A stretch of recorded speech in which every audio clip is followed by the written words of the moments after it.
correndo, Mapping é a liquidação. Toda a linha de bicicletas Monarch em 2 vezes sem juros. Você se lembra do Mapping? Para quem viveu em São Paulo entre os anos 60 e 90, a resposta vem rápida. Era impossível caminhar pelo centro da cidade e não se deparar com a imponência daquela fachada. O prédio, de frente para o Teatro Municipal, parecia mais um palácio do que uma loja. Mas não era só a aparência. Lá dentro existia um verdadeiro universo de consumo. Um lugar onde se vendia de tudo: móveis, roupas, brinquedos, joias, eletrodomésticos, artigos importados. O Mapping era, ao mesmo tempo, vitrine, passeio, status e sonho. Só que esse império que encantou gerações não existe mais. Em meados de 1999, uma das marcas mais tradicionais do Brasil entrou em colapso. As portas foram fechadas, os funcionários dispensados, os anúncios sumiram da televisão. E o jingle que ecoava pelos corredores das lojas deu lugar ao silêncio. A queda foi rápida, intensa e até hoje levanta mais perguntas do que respostas. Porque, por trás da queda do Mapping, existe uma história que o Brasil nunca parou para escutar de verdade. Então, antes de continuar, se inscreve no canal Código Central.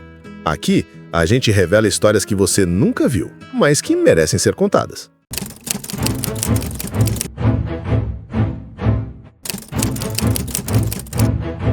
Imagina um lugar onde você podia comprar um rádio, um sofá, um ventilador e ainda sair com o carnê do crediário na bolsa. Tudo isso num único prédio, de 9 andares, em pleno centro de São Paulo. Esse lugar existiu. E teve nome, jingle e alma: Mapping. Por quase um século, o Mapping foi sinônima de consumo no Brasil. A loja foi pioneira em muitas das práticas que hoje parecem óbvias: vitrines temáticas, liquidações promocionais, crediário popular, publicidade em massa. Tudo isso começou lá atrás, bem antes da internet, do cartão de crédito ou dos shopping centers como conhecemos hoje. Mas, para entender como essa marca virou referência nacional e depois desapareceu, a gente precisa voltar no tempo. Porque essa história começa muito antes das filas no Natal ou das liquidações na TV. O ano era 1913. São Paulo ainda era uma cidade pequena, mas que já sentia o cheiro do progresso. Foi nesse cenário que os irmãos ingleses Walter e Herbert Mapping abriram uma loja de artigos importados na Rua 15 de Novembro. Inicialmente, vendiam objetos de luxo voltados à elite paulistana: porcelanas, pratarias, móveis refinados, tudo muito alinhado ao gosto europeu da época. A loja cresceu rápido e, com o tempo, começou a oferecer outros produtos, abrindo espaço para o público de classe média. Mas o grande salto veio em 1939, quando o Mapping se mudou para um prédio monumental na Praça Ramos de Azevedo, em frente ao Teatro Municipal. Era mais que uma mudança de endereço. Era uma virada de chave. Ali nascia a Era de Ouro. O Mapping não vendia produtos, ele vendia experiências. Entrar na loja era como visitar um universo paralelo. Os salões eram divididos por categorias: um andar para móveis, outro para roupas, outro para eletrodomésticos, funcionários com uniforme impecável, vitrines que trocavam com as estações, atendimento que parecia de hotel. Tudo isso num tempo em que comprar ainda era uma tarefa simples e sem glamour. O Mapping transformou o ato de consumir em um evento. Nos anos 50 e 60, com o Brasil entrando no ciclo do desenvolvimentismo, o Mapping aproveitou o boom do crédito ao consumidor. E foi aí que ele se consolidou como símbolo de aspiração social. Ter comprado algo no Mapping significava, em muitos casos, ter dado um passo à frente na vida. Além disso, a rede investia pesado em publicidade na TV, rádio e jornais. O jingle Mapping, venha correndo, virou parte da cultura brasileira.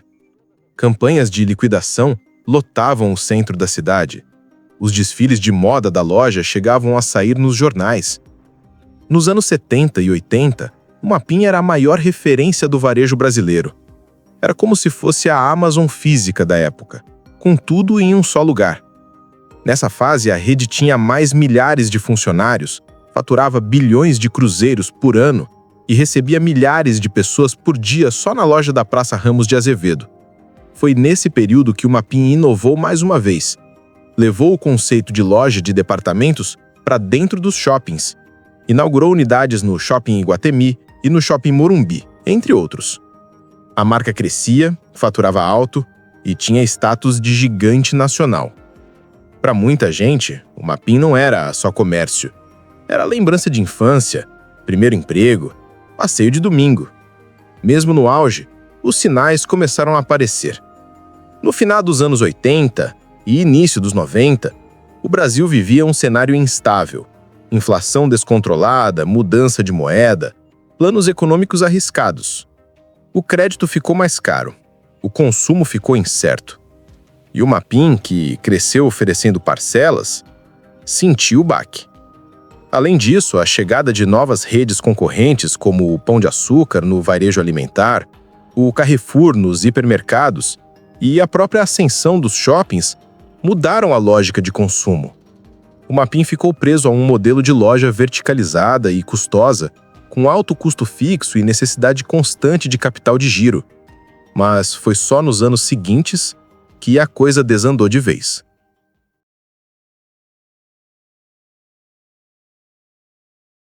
Lá fora, tudo parecia como sempre. As vitrines seguiam montadas, o letreiro ainda reluzia na fachada e, vez ou outra, o jingle do Mapim ainda ecoava na memória dos passantes. Mas, por dentro, a história era outra. Na virada dos anos 90, o Brasil vivia um dos seus períodos mais turbulentos. Inflação desenfreada, mudança de moeda, congelamento de preços, planos econômicos que nasciam e morriam em questão de meses. Era um cenário instável e quem vivia do crediário, como o Mapim, estava exposto demais.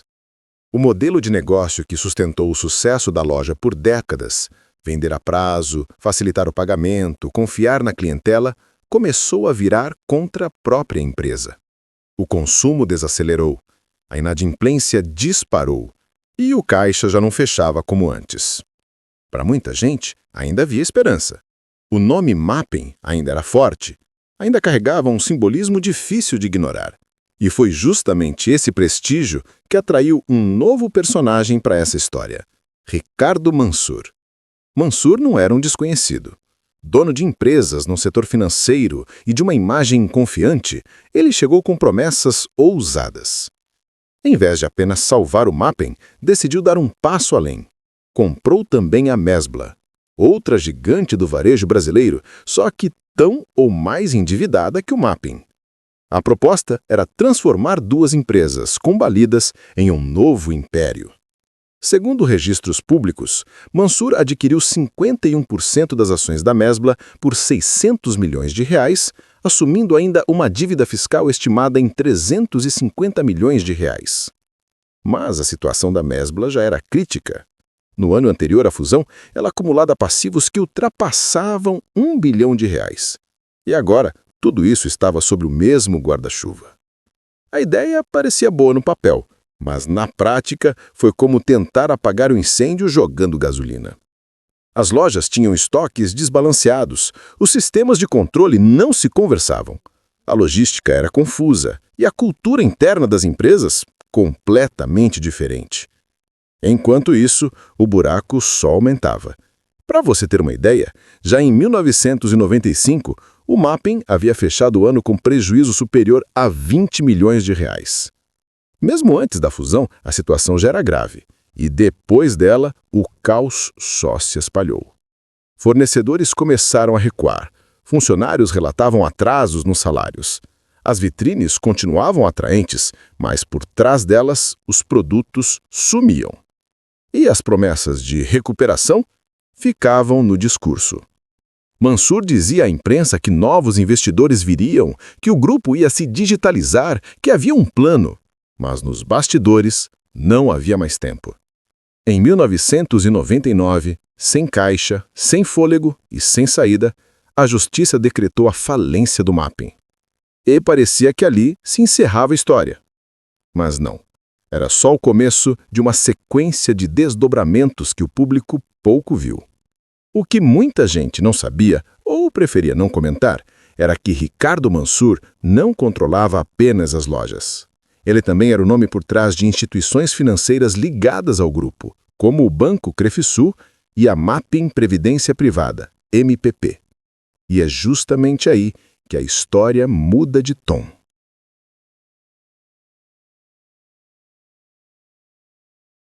O fim do Mapping não foi um estrondo. Foi um apagamento gradual, o brilho que se esvaía até restar o silêncio. Em 1999, a justiça bateu o martelo. Falência decretada. A marca que tantas gerações associaram ao centro de São Paulo perdeu o direito de existir como loja física. Abriram-se processos, fecharam-se portas, demitiram-se funcionários. De repente, parte da alma da cidade ficou vazia. A loja da Praça Ramos, o prédio icônico que simbolizava o Mapping, permaneceu imóvel. Portas fechadas, escadas silenciosas, corredores que não mais ouviam música de fundo. Logo após, o Grupo Pão de Açúcar assumiu o ponto e fez a mudança simbólica. Transformou parte em Extra Mapping. Era um novo nome no letreiro, mas pouco tempo depois, a marca desapareceu dali. A estratégia durou até que ficou claro que manter o ponto não compensava. Com isso, a fachada voltou a mudar. Quem assumiu o espaço foi a Casas Bahia, que permaneceu ali muitos anos. Mas mesmo com nova identidade comercial, o prédio continuava carregando o fantasma da antiga grandeza. E a marca Mapping morreu de fato? Não completamente. Em 2010, a Marabras adquiriu os direitos da marca Mapping em leilão judicial. Esses direitos foram comprados com o objetivo de resgatar parte do legado, redesenhar a presença digital, relançar produtos. O site da marca foi ativado mais de uma vez, como tentativa de reviver o nome.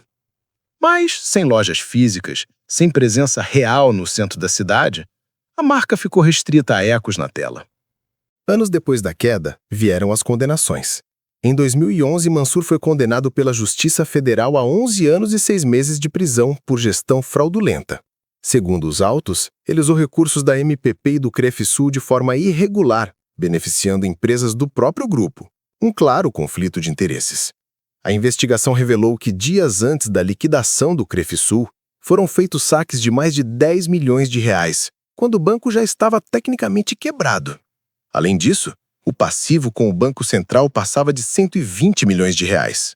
Era uma estrutura colapsando por dentro e levando juntos nomes que um dia representaram solidez e tradição no varejo. O que começou como uma crise comercial virou um escândalo financeiro.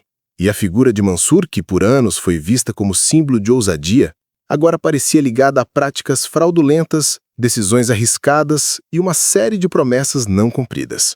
No fim das contas, não foi apenas a economia que derrubou o Mapping, nem a concorrência, nem o avanço dos shoppings, nem o fim do crediário. Foi também o que acontecia nos bastidores, as escolhas, os acordos, os riscos assumidos e os erros que nunca foram corrigidos. Aquele império que encantou gerações, ruiu de dentro para fora. E o prédio? Esse continuou sendo palco de mudanças. Em abril de 2023, sua venda virou notícia. O edifício João Brícola, sede eterna do Mapping, foi adquirido para ser nova sede administrativa do SESC. O valor? 71,5 milhões de reais. Com isso, nasce um novo capítulo. Aquele espaço de consumo passará a abrigar cultura, educação e memória. Quando o prédio for reaberto, previsto para meados de 2026, conforme alguns relatórios noticiosos, ele já não será só o antigo Mapping, será o SESC Galeria, com espaços de convivência, exposições e café voltado ao público. No fim, o Mapping não terminou no papel. Ele terminou no sentimento das pessoas.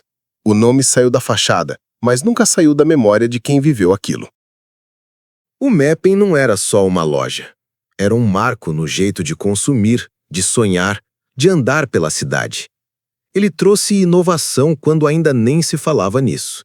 Vitrines temáticas, liquidações organizadas, crediário popular, atendimento por andar. transformou o centro de São Paulo num ponto de encontro, virou referência em propaganda e ajudou a criar o imaginário da classe média brasileira por décadas. Mesmo depois do fim, seu impacto continuou. Muitas das estratégias que hoje parecem normais no varejo, o mix de produtos, o parcelamento facilitado, o apelo emocional da marca, já estavam lá, no mapping, muito antes de serem tendência. O prédio da Praça Ramos, tombado como patrimônio histórico, ainda carrega o peso simbólico daquilo que ele representou. E agora, nas mãos do Sesc, volta a ser um espaço vivo, não mais do consumo, mas da cultura. A marca até tentou voltar, mas a alma já tinha ido, porque o que fazia o mapping ser o mapping não era só o nome, era o tempo em que ele existiu e o que ele despertava nas pessoas. Hoje, o centro de São Paulo mudou, o comércio mudou, o Brasil mudou. Mas, para quem viveu aquela época, a lembrança ainda mora num detalhe simples: o cheiro da loja, a música de fundo, o primeiro carnê aprovado. O mapping ensinou uma geração a comprar e deixou como herança uma pergunta que ainda vale para qualquer empresa: ser amado é suficiente para sobreviver? Se você gostou dessa história, se inscreve agora no canal. A gente te mostra o que ninguém mais está contando.